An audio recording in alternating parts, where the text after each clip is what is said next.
ఇస్తున్నారు సార్. ఇవాళ మాల్దీవ్స్ స్వతంత్ర దినోత్సవ వేడుకల్లో మోదీ పాల్గొంటారు. ఇప్పటికే 4,850 కోట్ల రూపాయల రుణ సాయాన్ని కూడా భారత్ మాల్దీవ్స్కి ప్రకటించింది. మాల్దీవ్స్ అనేది హిందూ మహాసముద్రంలో ఒక చిన్న ద్వీపం, చాలా చిన్న దేశం.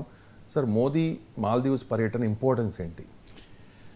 అంటే మోడీ మాల్దీవ్స్ పర్యటన ప్రాధాన్యత మనకు అర్థం కావాలి అంటే గత కొన్ని సంవత్సరాలుగా మాల్దీవుల్లో జరుగుతున్న పరిణామాలు, భారత మాల్దీవుల సంబంధాల్లో వస్తున్న మార్పులు, అలాగే ఇండియాస్ నైబర్హుడ్లో వస్తున్న చేంజెస్ను మనకు అర్థం కావాలి.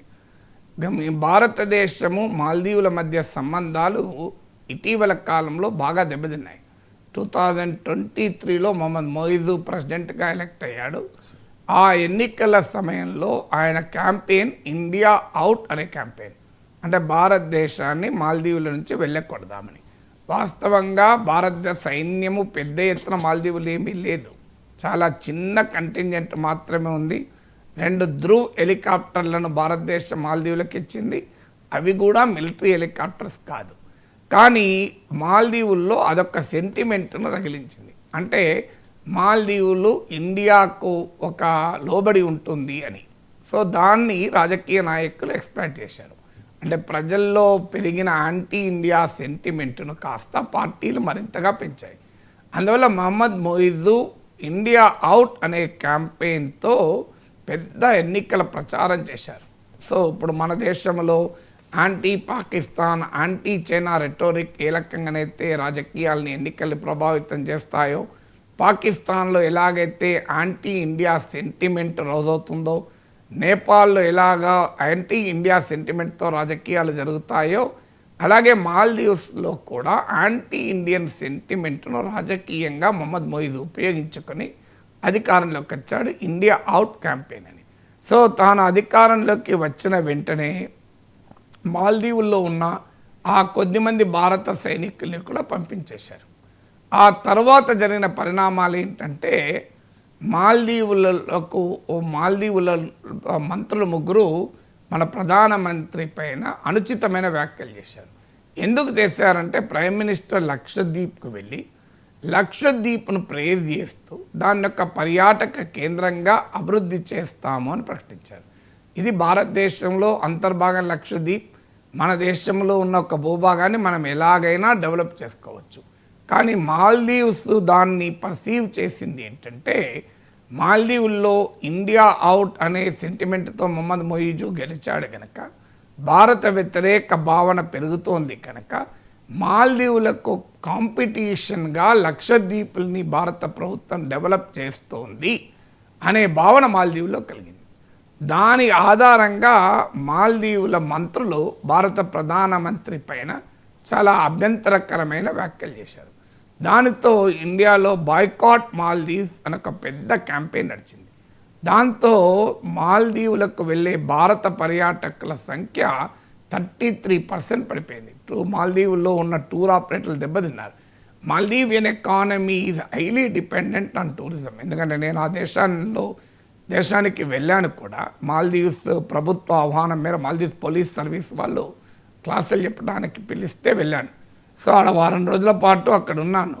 ఆడ చాలా దీవులు పర్యటించాను. మాల్దీవ్స్లోకి ఏంటంటే ఆఖరికి వాళ్ళ వాటర్ కూడా ఇంపోర్ట్ చేసుకోవాల్సిందే. అలాంటి దేశం, వాళ్ళకున్న ఏకైక ఎకానమీ, కీలకమైన ఎకానమీ టూరిజం. సో అందువల్ల కొన్ని వందల దీవులు ఉంటాయి. కొన్ని దీవులు అయితే ప్రజలే ఉండరు. ఇప్పుడు మేము ఒక దీవికి వెళ్ళాం, ఆ దీవిలో ఒక పోలీస్ స్టేషన్ మాత్రమే ఉంది, ఇంకో దీవిలో ఒక జైలు మాత్రమే ఉంటుంది. రాత్రి 2 వరకు మన ఆర్టీసీ బస్సులకు కూడా నడవని సమయంలో అక్కడ స్పీడ్ బోట్ సర్వీసెస్ నడుస్తూనే ఉంటుంది. ఇలా ఒక్కొక్క రాజధాని కూడా ఒక island. So it's a wonderful tourist location. ఇప్పుడు మేమున్న హోటల్ అయితే ఏకంగా సముద్రంలోనే ఉండేది. అది మెట్ల దాకా నీళ్లు, మేము పడవలోనే మెట్ల దాకా వచ్చాం. సో ఆ రకమైన అందమైన పర్యాటక కేంద్రం, అది అద్భుతమైన పర్యాటక కేంద్రం. అందువల్ల ఎప్పుడైతే బాయ్కాట్ మాల్దీవ్స్ అనే సెంటిమెంట్ ఇండియాలో పెరిగిందో, మాల్దీవులకు వెళ్ళే ఫారిన్ టూరిస్టులు తగ్గి మాల్దీవియన్ ఎకానమీ పైన తీవ్ర ప్రతికూల ప్రభావం పడింది. అప్పటికే 2020లో కోవిడ్ వచ్చింది. కోవిడ్ వచ్చాక టూరిజం ఆధారంగా ఉండేటువంటి ఎకానమీస్ దెబ్బతింటాయి. ఎందుకంటే పర్యాటకులు ఆగిపోయారు ఎక్కడికక్కడికి. సో దేశాల మీద నిషేధం కూడా విధించారు విదేశీయుల పైన. టూరిజం ఆధారంగా నడిచే టూరిజాన్ని కీలకమైన ఆస్పెక్ట్గా ఉండే ఎకానమీ శ్రీలంక దెబ్బతిన్నది, మాల్దీవ్స్ దెబ్బతిన్నది. అలా 2020లో తిన్న తర్వాత ఈ బాయ్కాట్ మాల్దీవ్స్ అనే సెంటిమెంట్, అంటే మాల్దీవుల స్వయంకృతాపరాధంతో వచ్చినటువంటి ఈ సెంటిమెంట్ కాస్త మాల్దీవియన్ ఎకానమీని మరింతగా దెబ్బతీసింది. ఈ రెండింటితో పాటు మూడో సమస్య ఎక్కడ వచ్చిందంటే, మాల్దీవులకు భారతదేశము చైనా అప్పులు ఇచ్చింది. ఆ అప్పులు ఎంత దాకా పెరిగాయంటే మీకు 2024 మార్చ్లో మాల్దీవ్స్కు ఉన్నటువంటి డెట్ టు జీడిపి రేషియో, అంటే ఆ దేశ జాతీయ ఆదాయంలో రుణ భారము 110% పెరిగింది. అమెరికాకు 125% వరకు ఉంది, జపాన్కు 200% ఉంది. కానీ అమెరికన్ ఎకానమీ, జపనీస్ ఎకానమీ అంత పెద్ద ఎకానమీ మాల్దీవ్స్ కాదు కనుక Maldivian debt to GDP ratio, అంటే జాతీయ ఆదాయంతో రుణం నిష్పత్తి చూస్తే 110% పెరిగింది. అంటే debt is larger than national income of Maldives. దాంతోపాటు ఫారిన్ ఎక్స్చేంజ్ రిజర్వ్స్ బాగా అడుగంటిపోయాయి. 2024 సెప్టెంబర్లో మాల్దీవ్స్కున్న ఫారిన్ ఎక్స్చేంజ్ రిజర్వ్స్ కాస్త 1 మంత్ ఇంపోర్ట్ బిల్లును కూడా చెల్లించలేని దుస్థితి. సో ఇలాంటి సిచ్యువేషన్కు మాల్దీవ్స్లో ఉన్న యాంటీ ఇండియా క్యాంపెయిన్ ఆజ్యం పోసింది. ఇది మన ఎవరమూ చేసింది కాదు. ఈ మహమ్మద్ మొయిజు ఇండియాతో ఘర్షణ పెట్టుకొని జనరల్గా మాల్దీవ్స్లో ఎవరు కొత్తగా ప్రెసిడెంట్ అయితే ఫస్ట్ ఇండియానే సందర్శిస్తారు. అది ఇండియాకు మాల్దీవ్స్కున్న హిస్టారికల్ రిలేషన్షిప్. కానీ దీన్ని ఉల్లంఘించి మహమ్మద్ మొయిజు 2023 ఏప్రిల్ అనుకుంటాను ప్రెసిడెంట్ అయిన వెంటనే చైనాకి వెళ్ళారు. సో అలా మొయిజు ఇండియా వ్యతిరేక క్యాంపెయిన్ నడిపాడు. కానీ ఆయనకు అర్థమైంది 2024 ఎండింగ్కి వచ్చే వరకు పాలిటిక్స్ వేరు, గవర్నెన్స్ వేరని. ఒక దేశాధ్యక్షుడిగా దేశాన్ని నడపాలి అంటే ఎకానమీ సీరియస్ ఛాలెంజెస్ మొదలయ్యాయి. నేను ఇంతకుముందు చెప్పినట్లు కోవిడ్తో దెబ్బతిన్నది, తర్వాత బాయ్కాట్ ఇండియా క్యాంపెయిన్తో మాల్దీవియన్ టూరిజం సెక్టార్లో భారీగా ఆదాయానికి గండిపడింది. అప్పులేమో జీడిపి కన్నా పెరిగింది, 110%గా వచ్చింది debt to GDP ratio. China ఇండియాకు చెల్లించాల్సిన అప్పుల సమయం కూడా ఆసన్నమైంది. అంటే ఆ ఇన్స్టాల్మెంట్స్ రీపేమెంట్ కూడా దగ్గర వచ్చింది. ఇక అప్పుడు మాల్దీవ్స్కు తప్పలేదు. ఎకనామిక్ రియాలిటీ మాల్దీవ్ని వెక్కిరించింది. రాజకీయ ఉన్మాదమేమో ఆ భారత వ్యతిరేక వైఖరి తీసుకుంటే, ఎకనామిక్ సిచ్యువేషన్ ఏమో వెక్కిరించింది. అప్పుడు మహమ్మద్ మొయిజు తోకమడిచి ఇండియాకు వచ్చారు. మన దేశం కూడా అతనికి సముచితంగానే గౌరవించింది. ఆ తర్వాత ఇప్పుడు ఆ మాల్దీవ్స్ బ్రిటన్ నుంచి స్వాతంత్రం పొందిన 60వ వార్షికోత్సవం జరుపుకుంది, 60th ఇండిపెండెన్స్. ఆ సందర్భంగా చీఫ్ గెస్ట్గా మన ప్రధానమంత్రిని పిలవక తప్పనిసరి పరిస్థితి. మనకెందుకు అంటే మాల్దీవ్స్ ముఖ్యం అంటే ఇది కీలకమైన స్ట్రాటజిక్ వాటర్స్లో ఉన్న ఐలాండ్ ప్రాంతము. మాల్దీవుల్లో ఇటీవల కాలంలో ఇస్లామిస్టుల ప్రాబల్యం పెరిగింది.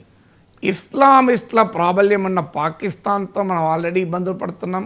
బంగ్లాదేశ్లో అవామీ లీగ్ ప్రభుత్వ షేక్ హసీనా ప్రభుత్వ పతనం తర్వాత అక్కడ పెరిగిన ఇస్లామిస్టుల ఇన్ఫ్లుయెన్స్ మహమ్మద్ యూనస్ ప్రభుత్వం పైన, జమాతీ ఇస్లామీ లాంటి పార్టీల దుర్మార్గాలు మనం చూస్తున్నాం. సో అందువల్ల మన ఇరుగు పొరుగున ఉన్న దేశాలలో పెరుగుతున్న ఇస్లామిక్ ఫండమెంటలిజం ప్రాబల్యము భారతదేశ సమైక్యత, సమగ్రతలపై కూడా చెడు ప్రభావాన్ని, ప్రతికూల ప్రభావాన్ని చూపుతుంది.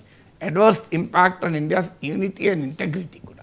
అందువల్ల మాల్దీవ్స్లో స్టెబిలిటీ కావాలి, పీస్ కావాలి, ఇండియన్ ఇంట్రెస్ట్ కావాలి. ఇంకొక ముఖ్యమైన అంశం ఏంటంటే చైనా ఇన్ఫ్లుయెన్స్ మాల్దీవ్స్లో పెరుగుతోంది. ఇంతకుముందు చెప్పినట్లు సాధారణంగా మాల్దీవ్స్లో ఎవరు ప్రెసిడెంట్ అయినా ఈ 6 దశాబ్దాల పీరియడ్లో first state visit of Maldivian new president east India, ఇండియాకి వస్తారు.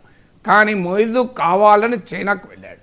సో ఈ చైనీస్ ఇన్ఫ్లుయెన్స్ కూడా మాల్దీవులు పెరుగుతుంది. దాన్ని కౌంటర్ చేయడం కూడా మన దేశానికి అవసరం. ఎందుకంటే 2014లో ప్రధానమంత్రి మోడీ ప్రమాణ స్వీకారానికి ఇరుగు పొరుగు దేశాలన్నింటినీ పిలిచారు. నైబర్హుడ్ డిప్లొమసీ అంటారు దాన్ని. కానీ ఆ తర్వాత జరిగిన పరిణామాలు చూస్తే చైనా పాకిస్తాన్ నెక్సెస్ పెరిగింది. పాకిస్తాన్ యాంటీ ఇండియా స్టాండ్ ఇంకా బిగుసుకుపోయింది. నేపాల్లో భారత వ్యతిరేక భావనలు పెరిగాయి. ఏకంగా భారతదేశం క్లెయిమ్ చేస్తున్న భూభాగాలను తమ దేశములో భాగంగా చూపెడుతూ నేపాల్ ఒక అధికారిక మ్యాప్ను ఆమోదించింది నేపాల్ పార్లమెంట్. అంత యాంటీ ఇండియా సెంటిమెంట్ పెరిగింది. శ్రీలంకలో నేపాల్ ప్రభుత్వం కూడా చైనాకు సన్నిహితమైంది. బంగ్లాదేశ్లో అధికారంలోకి వచ్చిన మహమ్మద్ యూనస్ కూడా చైనా వెళ్ళాడు.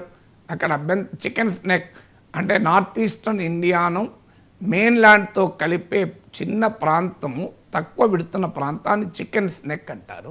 ఆ చికెన్ స్నెక్ గురించి కూడా అభ్యంతరకరమైన వ్యాఖ్యలు చేశారు. తర్వాత శ్రీలంకలో కూడా చైనీస్ ఇన్ఫ్లుయెన్స్ పెరిగింది. సో ఇలా శ్రీలంక, బంగ్లాదేశ్, పాకిస్తాన్, నేపాల్ ఇలా ఇరుగు పొరుగు దేశాలకు మాల్దీవ్స్ కూడా ఆడేది. అందువల్ల ఈ భారతదేశం చుట్టూ చైనీస్ ఇన్ఫ్లుయెన్స్ పెరగడానికి కూడా కౌంటర్ చేయాల్సిన అవసరం మనకు వచ్చింది. అంటే మాల్దీవుల్లో పెరుగుతున్న ఇస్లామిక్ ఫండమెంటలిజాన్ని, యాంటీ ఇండియా సెంటిమెంట్ను నియంత్రించాలి, చైనీస్ ఇన్ఫ్లుయెన్స్ను కూడా నియంత్రించాలి. అందుకే ఆ స్ట్రాటజిక్ ప్రాధాన్యత భారతదేశానికి కూడా మాల్దీవ్స్తో ఉంటుంది. అందువల్ల భారతదేశం ఏం చేసింది అంటే, ఒకటి పేషెంట్ డిప్లొమసీ. మహమ్మద్ మొయిజు అలాగే మాల్దీవులో ఉన్న రాజకీయ నాయకులు తలతిక్క పనులు చేస్తున్న ఓపికతో, సహనంతో భారతదేశం ఉంది. అందువల్ల డిప్లొమసీలో పేషెన్స్ పే ఆఫ్ చేస్తున్న దానికి ఇది ఒక ఉదాహరణ. తర్వాత నేను ఇంతకుముందు చెప్పినట్టు మాల్దీవులకు రుణభారం పెరిగింది కనుక భారత ప్రభుత్వం రుణాన్ని రీషెడ్యూల్ చేయడానికి అంగీకరించింది. దాంతో ఆ డెట్ అబ్లిగేషన్లో కాస్త సడలింపు వచ్చింది మాల్దీవ్స్కు. దాంతోపాటు ఇండియన్ మాల్దీవ్స్ ట్రేడ్లో లోకల్ కరెన్సీలో ట్రేడ్, డాలర్లలో కాకుండా లోకల్ కరెన్సీలో ట్రేడ్కు కొంతమేరకు అంగీకరించాం. నేను ఇంతకుముందు చెప్పాను, డాలర్ల కొరత ఉంది మాల్దీవ్స్కు. ఫారిన్ ఎక్స్చేంజ్ అయితే ఒక నెల రోజుల దిగుమతులకు కూడా, ఇంపోర్ట్స్ కూడా సరిపోయినంతగా లేదు సెప్టెంబర్ 2024లోని. సో అందువల్ల ఇండియన్ మాల్దీవ్స్ ట్రేడ్లో కొంతమేరకు డాలర్లో కాకుండా లోకల్ కరెన్సీలో ఎలో చేయడం ద్వారా ఫారిన్ ఎక్స్చేంజ్ ప్రెషర్ కాస్త మాల్దీవుల పైన తగ్గుతుంది. దాంతోపాటు మాల్దీవియన్ గవర్నమెంట్ ట్రెజరీ బిల్స్ను మన స్టేట్ బ్యాంక్ ఆఫ్ ఇండియా కొన్నది.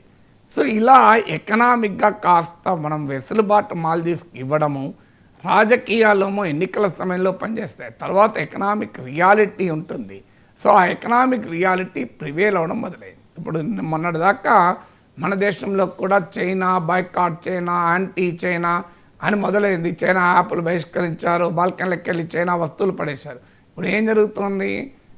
రాజ్నాథ్ సింగ్ వెళ్ళాడు, జయశంకర్ వెళ్ళాడు, ఇప్పుడు మోడీ వెళ్ళబోతున్నాడు. చైనా టూరిస్టులకు వీసాలు ఇస్తున్నాం, చైనా కంపెనీలను విదేశీ ప్రత్యక్ష పెట్టుబడులు FDI పెట్టమని ఆహ్వానిస్తున్నాం. ఇప్పుడంతా చైనాతో డిసెంగేజ్మెంట్ అయిపోయింది, బార్డర్ టాక్స్ మొదలయ్యాయి. ఇప్పుడు మళ్ళీ చైనాకు మనం దగ్గర అయ్యే ప్రయత్నం మోడీ ప్రభుత్వం చేస్తుంది.